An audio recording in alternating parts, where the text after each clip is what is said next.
Dear student, I am Professor C.P. Singh. I shall discuss in this lecture ratification of minor agreement and liability of minor for necessaries.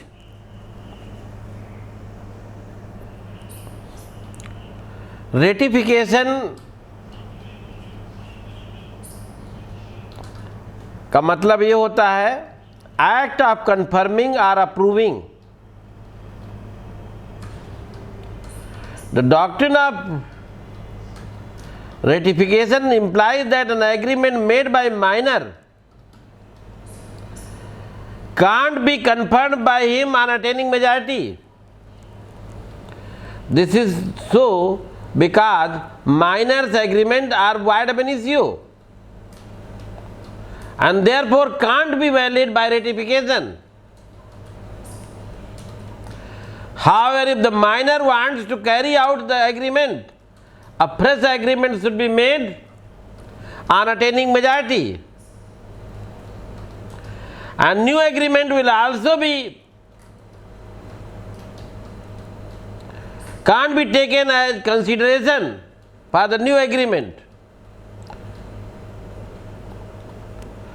New agreement requires fresh agreement. The consideration which was given under the earlier agreement can't be taken as a consideration for new agreement. प्रत्यास्थापन का अर्थ होता है अनुसमर्थन। Ratification का मतलब होता है कि minority की as में माइनर ने, जब वो माइनर था, जो कोई कॉन्ट्रैक्ट किया था, जब मेजर हो गया है तो उसने रेटिफाई कर दिया है, लेकिन ये जो है तब भी इन्फोर्सेबल नहीं होता। उसका कारण ये है जिस समय उसने कॉन्ट्रैक्ट किया था उस समय वो माइनर था और कॉन्ट्रैक्ट वाइब इनिशियो होता है और रेटिफिकेशन भी बैक डेट से लागू होता है, जिस डेट में कॉन्ट्रैक्ट किया। जैसे सपोज कीजिए कि जब आप माइनर थे दिसंबर में, एक साल पहले 2019 में, तो आपने कोई एग्रीमेंट किया था। आप जनवरी 20 में जो है मेजर हो गए और वही जो है सर जो एग्रीमेंट किया था दिसंबर 2019 में, वही सब चीज़ें भर करके आपने एक पैसा कंसीडरेशन नहीं लिया, उसको कंफर्म कर दिया, रेटिफाई कर दिया। तो ये लागू होगा दिसंबर से, डेट ऑफ उससे जो है एग्रीमेंट से, इसलिए भी रेटिफिकेशन नहीं हो सकता।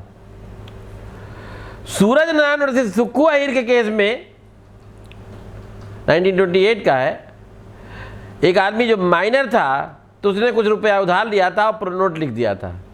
जब मेजर हुआ तो उसने एक नया प्रोनोट लिख दिया जिस पर ब्याज सहित पुराने प्रोनोटों की रकम लिखी हुई थी।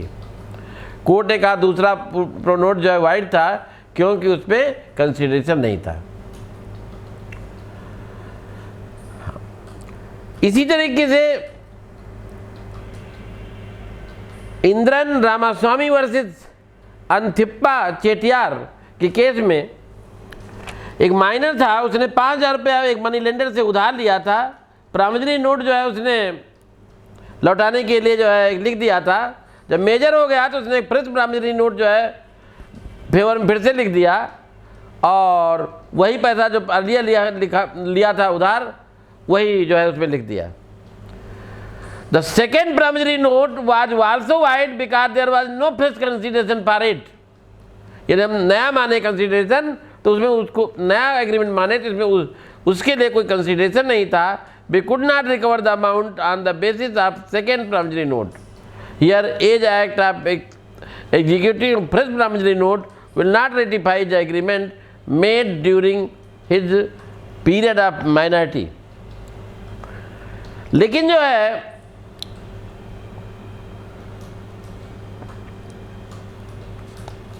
आप वहाँ करार प्रवर्तनीय इन्फोर्सेबल करा सकते हैं जब आप माइनॉरिटी में जो धन दिया था माइनॉरिटी पीरियड में वो तो लिखे ही, कुछ एडिशनल और भी दे दे, वो भी लिख दे उसमें।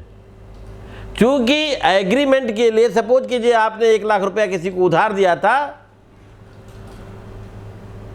माइनर को, अब वो माइनर था तो एग्रीमेंट तो वाइड है, लेकिन दोबारा जब वो रेटिफाई करे तो उसमें लिख दे कि 50,000, 10,000, 20,000 और दोनों उसको दे दीजिए, कुछ फ्रेश कंसिडरेशन दोनों का ऐड लिख दीजिए कि 1 लाख वो, 25,000 हमने बाद में दिए तो 1,25,000 एक साथ लिख दीजिए।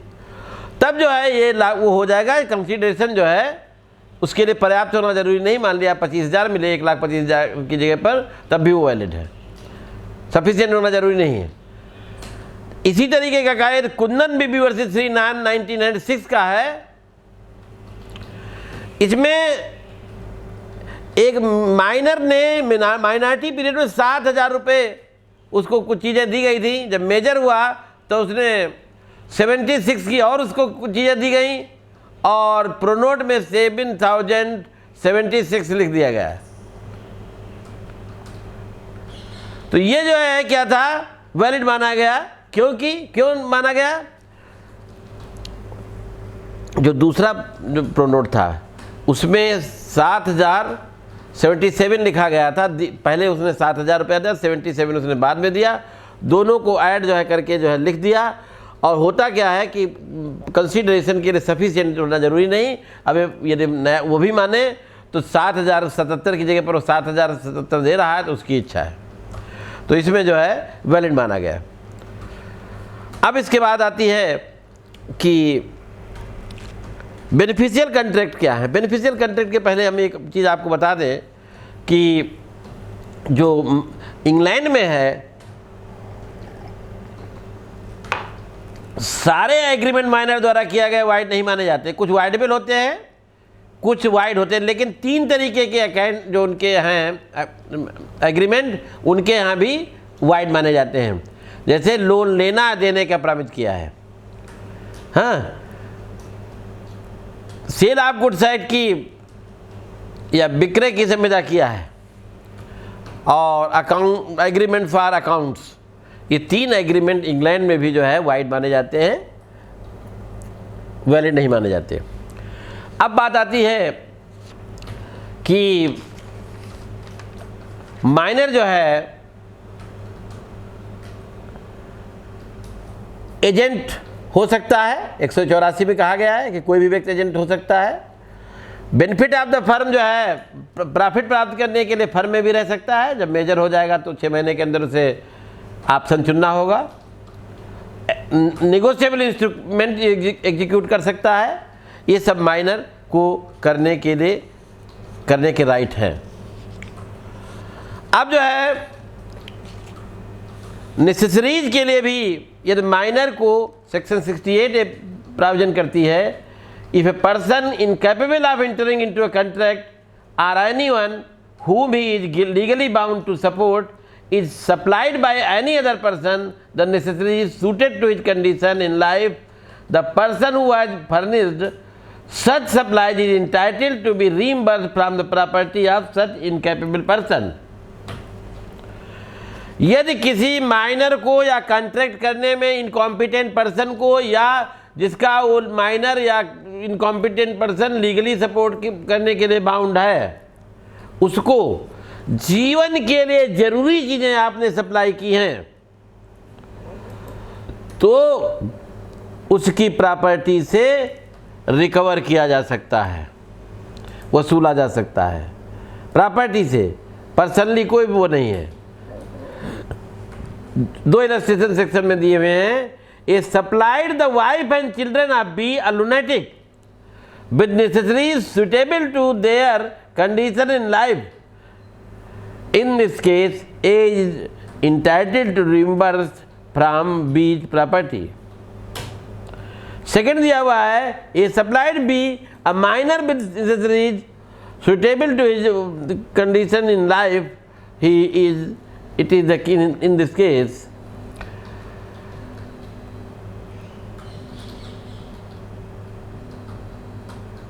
In this case, A is entitled to reimburse from B's property. A ने एक माइनर को जीवन के लिए ज़रूरी चीज़ें जो हैं उनको सप्लाई किया है, ए बी की प्रॉपर्टी से रीइम्बर्स करा सकता है। इसके लिए जरूरी है contract must be for goods reasonably necessary for minor support in life. The minor must not have already a sufficient supply of these necessaries. और होना क्या चाहिए, एक जो है necessary suited to position and status of a minor and which are actually required by the minor at time of supply.